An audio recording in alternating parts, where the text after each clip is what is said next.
Hello guys, welcome to our channel. Today I am going to show you how to add song in Facebook profile. Okay, so let's get started. Then first of all, click on Facebook app, tap on menu option and click on profile, then tap on edit profile.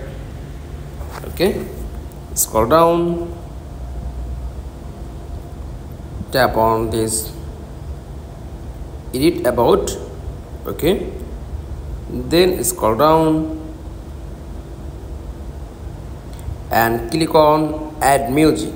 Just tap on plus icon and show all lyrics in for you. Just tap on any lyrics.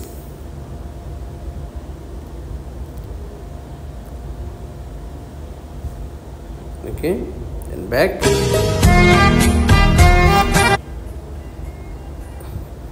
Tap on three dot option. Just click.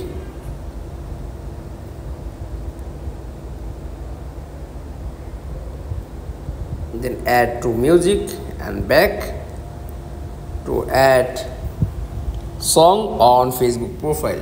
That's all. Thanks for watching. Please like, comments and subscribe. Thank you.